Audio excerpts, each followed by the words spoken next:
después, eternamente, hay un lugar que nos permitirá encontrarnos. Perpetual, donde perduran los vínculos.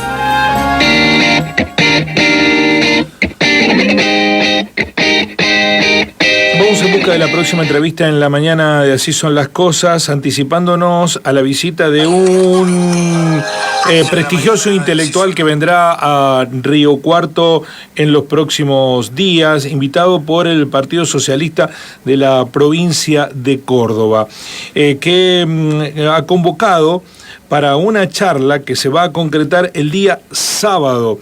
Se trata de Alejandro Katz, licenciado en Lengua y Literatura, pero además analista político, docente universitario, un intelectual que el próximo sábado a las 9:45 horas en el auditorio del Paseo de la Ribera, con entrada libre y gratuita, pero con cupos limitados, va a brindar la charla debate El Colectivo, un invento argentino.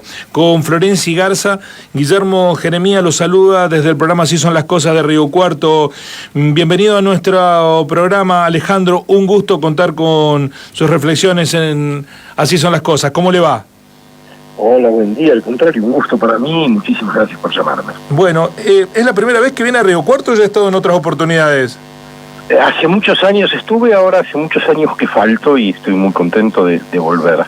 Bueno, entiendo que el título de la charla se presta a doble lectura. El colectivo efectivamente es un invento argentino, pero ¿a qué colectivo se está refiriendo, Alejandro? Bueno, justamente ese es el pequeño chiste del título de la charla, es la ambigüedad a la que se presta dado el doble sentido de la palabra, ¿no? El colectivo como el medio de transporte, el vehículo emblemático del desplazamiento urbano en nuestras ciudades, pero por otro lado el colectivo como un grupo de personas que constituyen una comunidad. Son las dos cosas. ¿Y por qué el título? Bueno, voy a contarlo un poquito, si me permite, tratando de, como dicen ahora, tratando de no spoilear la charla. Claro. Pero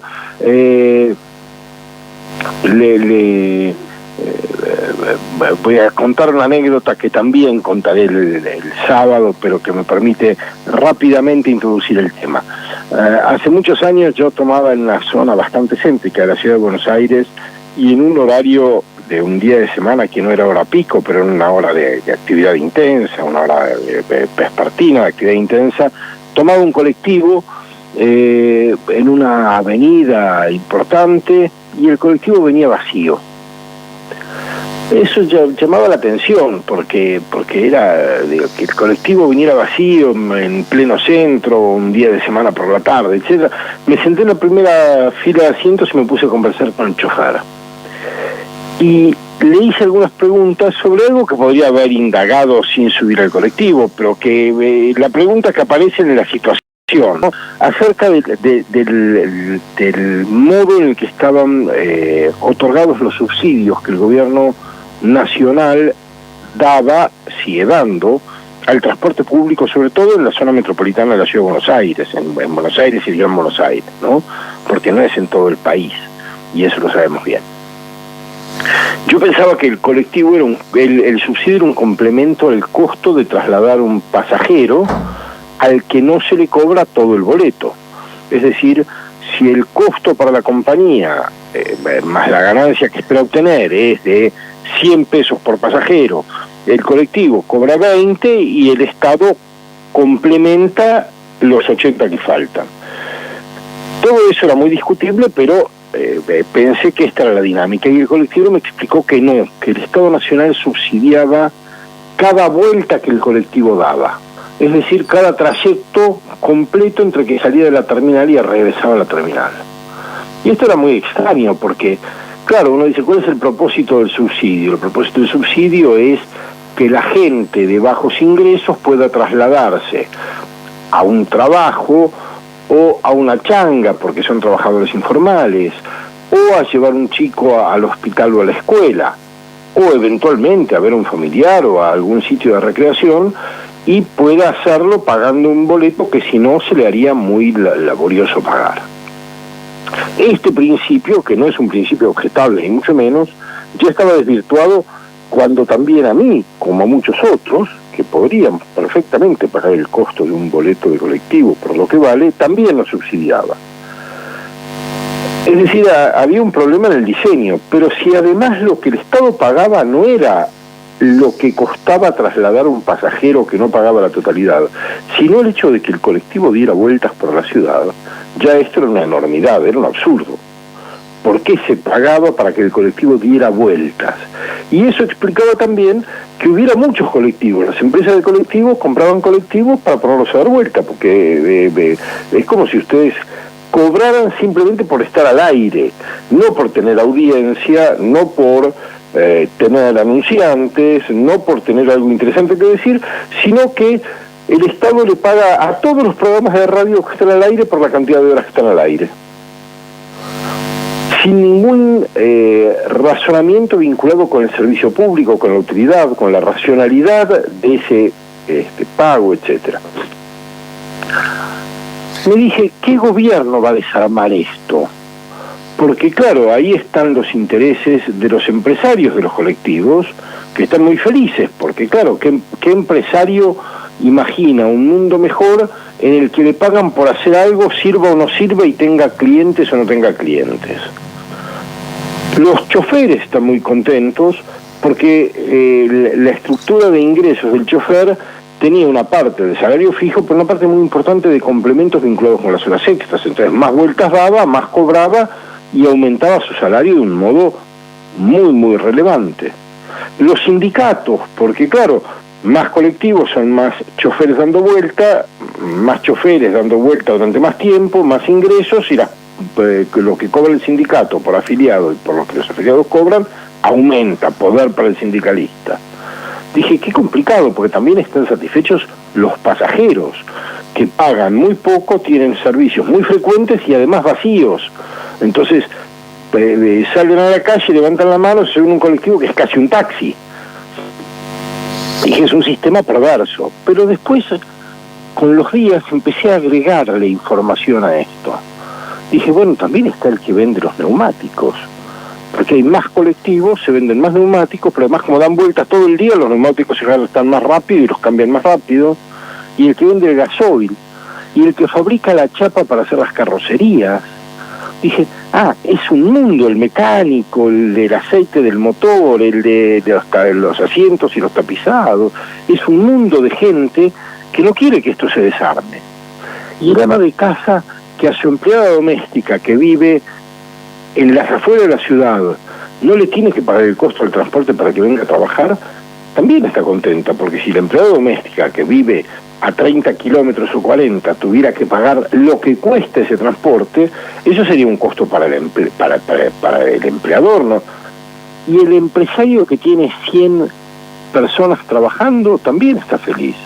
Es decir, yo vi en ese colectivo una metáfora de una sociedad que está dispuesta a conservar acuerdos que son destructivos, pero en los que cada uno toma una pequeña ventaja que no quiere perder.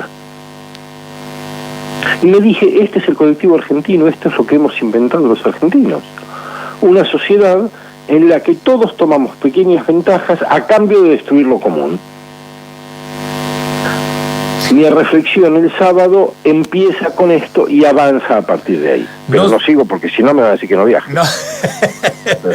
Bueno, no, pero o por casualidad o por causalidad, y ahora va la pregunta, viene a una ciudad que a partir del 1 de diciembre tiene un nuevo contrato con la empresa que históricamente presta el servicio de transporte urbano de pasajeros, que hasta hace 2 años a los riocuartenses no nos costaba nada en subsidios, pero que a partir de este mes los riocuartenses, la municipalidad le paga 12,5 millones de pesos mensuales en subsidios, más otro tanto que recibe del gobierno nacional, es decir, que está subsidiada en 15 millones de pesos mensuales, y que por lo menos en el planteo de hoy, veremos qué pasa a partir del 1 de diciembre, nadie está conforme con la calidad del servicio que presta.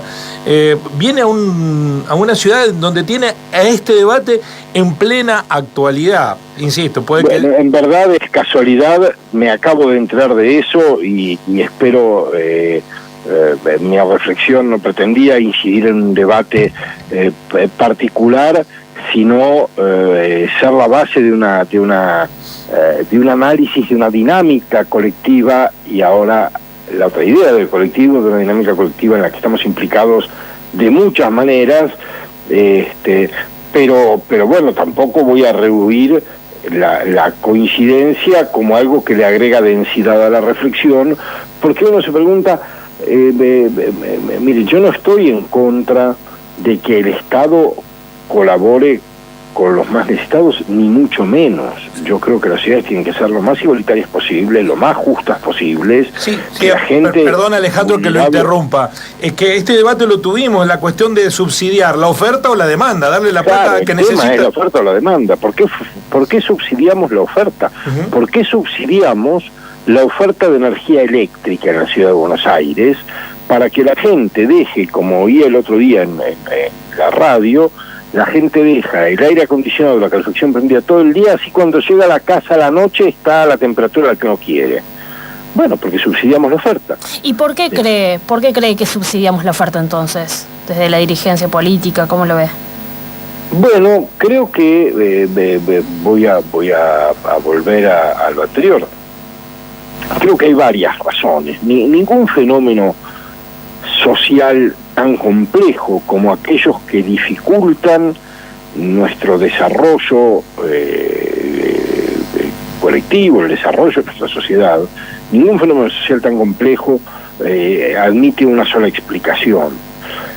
Tampoco lo admitiría una sola explicación si la situación fuera la inversa, si fuéramos un país que crece, que es próspero, que es justo, tampoco la explicación sería una sola. Uh-huh. Ahora, ¿por qué creo que subsidiamos la oferta? Yo volvería un poco al ejemplo que daba. El subsidio de oferta no es solo el subsidio de oferta, pero lo que se cristaliza en esa idea del subsidio de oferta es, de algún modo, el resultado de una sociedad que se ha convertido en una sociedad de bloqueos. Si me permiten, voy a hacer una pequeña introducción a este tema. En los fin de los años 50 y los años 60, la sociología académica argentina, yo no soy sociólogo, como dijeron en la presentación, mi estudio formal es en lengua y literatura, no me doy títulos que no tengo, pero soy editor de ciencias sociales desde hace 40 años y he pasado la vida en libros que me ayudan a tratar de entender estos procesos. Decía, en los años 50 y 60, la sociología académica argentina formuló un concepto. Quien lo puso en circulación más intensamente fue Juan Carlos Portantiero, cordobés. Pero la primera idea, el embrión de esta idea apareció en escritos de Torcuato Di Tella. Esa idea era la del empate hegemónico, con la que muy rápidamente sintetizo. Portantiero lo que estaba señalando era la dificultad que tenía el país para resolver entre dos proyectos de desarrollo. Uno era el proyecto de base agroindustrial, agroexportador, y otro era el proyecto de sustitución de importaciones, que expresaban mundos diferentes, ideas del país diferentes, etcétera, y ninguno de los dos podía imponerse sobre el otro. Lo que sí podían hacer ambos era impedir que el otro fuera exitoso. Y de allí la idea del empate hegemónico.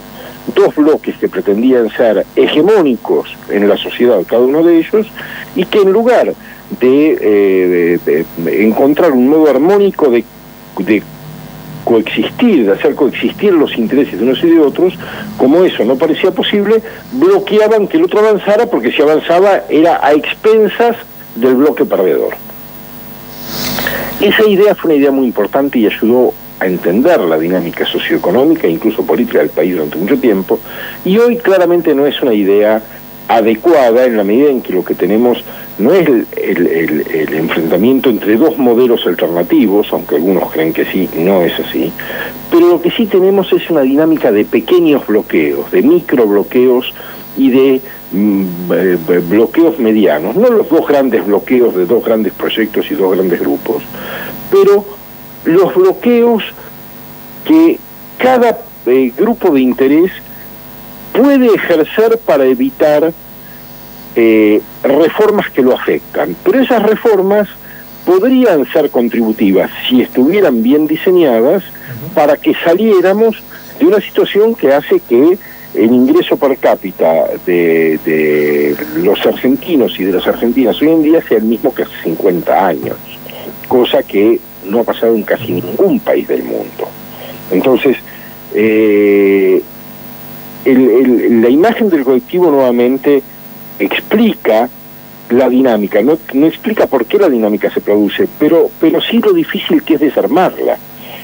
Lo hemos visto en estos días, en dos discusiones que han tenido que ver con la discusión del presupuesto en el Parlamento. Una, el impuesto a las ganancias al Poder Judicial. La capacidad de bloquear una reforma que perjudica a gente que, por supuesto, se vería perjudicada en la medida en que cede ingresos, pero se ve perjudicada sobre niveles de ingresos extraordinariamente elevados, con condiciones laborales extraordinariamente favorables. Gente que gana mucho dinero, trabaja 6 horas por día, 10 meses y medio por año. No hay grupo de trabajadores, habrá grupos de gente con rentas de herencia que vive trabajando menos, pero colectivos de trabajadores con esas condiciones en el país, casi no hay alguno tan beneficiado como es, que consigue sistemáticamente bloquear una reforma que implicaría no solo un efecto sobre los recursos disponibles para hacer otras cosas infinitamente más necesarias, sino que implicaría introducir una idea de justicia, de equidad, de derecho, de universalidad de las obligaciones, es decir, de ciudadanía, que tiene que ver con la universalidad de las obligaciones, y no de privilegios, que tiene que ver con regímenes premodernos. Bueno, no se ha podido, en algo que no admite una discusión moral seria para defenderlo. Otro caso es el de las exenciones fiscales en Tierra del Fuego, que le cuestan al país entre el 0,5 y el 0,8% del Producto Bruto Nacional cada año. Básicamente en cabeza de dos empresas que tienen exenciones fiscales, pero a la vez se les otorga un mercado cerrado al que le venden, así como antes decíamos, el subsidio a la oferta, y yo daba el ejemplo paródico de programas de radio que cobran solo por estar al aire durante todo el día. Esto es empresas que no pagan los impuestos que todos pagamos, pero las que además les ofrecen un mercado cerrado que necesita lo que esas empresas producen, porque son teléfonos celulares, computadoras para el trabajo, televisores, cocinas, es decir, algo que es esencial en la sociedad contemporánea, y son los únicos que nos los pueden vender con la calidad y los precios que quieren. Y además no pagan impuestos. Y los empleados que trabajan en esas compañías se jubilan con salarios sumamente altos, 10 años antes que cualquier otro trabajador del país. Bueno, la capacidad de bloquear las reformas es esto, no es dos grupos hegemónicos con proyectos de país diferentes, el proyecto agroexportador y el proyecto industrial de sustitución de importaciones. No, son dos empresas de Tierra del Fuego que nos cuestan casi el 1% del Producto Bruto Anual en un país que tiene 50% de pobreza juvenil. Entonces, bueno, nos hemos convertido en eso, en el colectivo argentino. El tipo que vende el aceite y no quiere dejar de vender el aceite. Mire, les cuento una historia que se conoce poco, primero porque la gente que hace viajes internacionales es poca, y luego porque no se observa. Pero en los últimos años creo que eso terminó.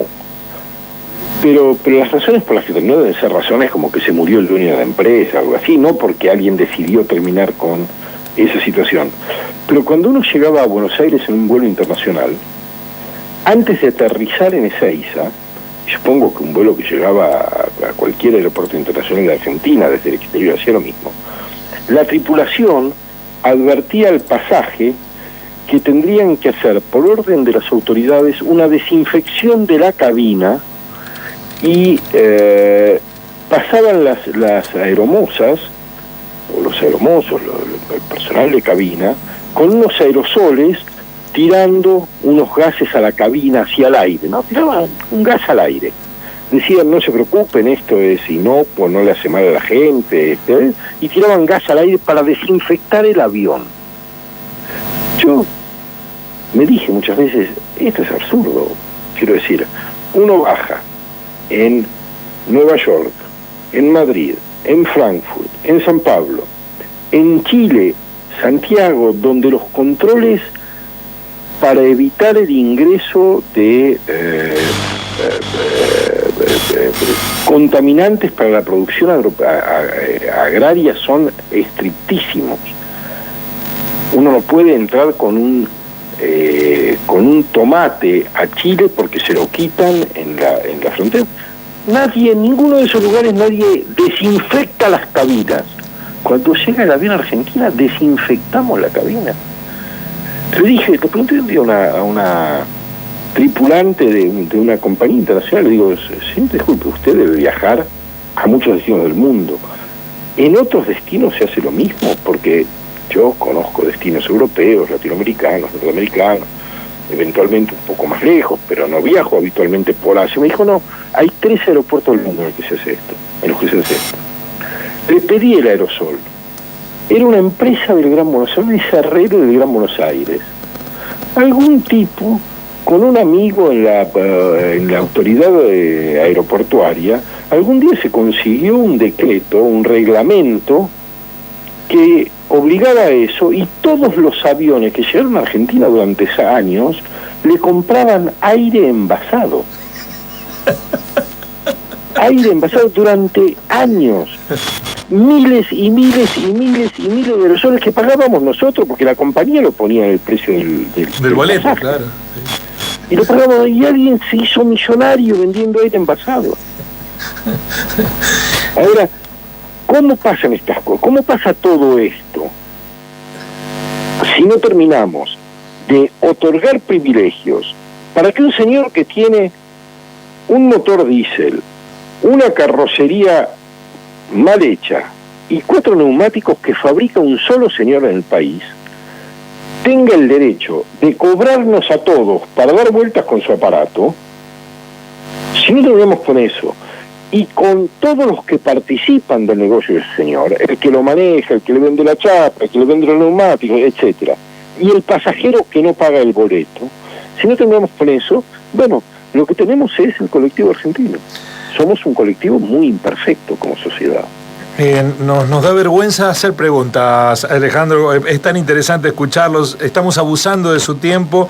No, al contrario. Bueno, ha sido un placer y hay 1.000.000 de preguntas que queremos hacerle. Seguramente en otra oportunidad lo vamos a convocar porque la coyuntura argentina da para múltiples interpretaciones, pero reiteramos la invitación este sábado a las 9:45 en el auditorio del Paseo de la Ribera, aquí muy cerquita de la radio, con entrada libre y gratuita, cupos limitados.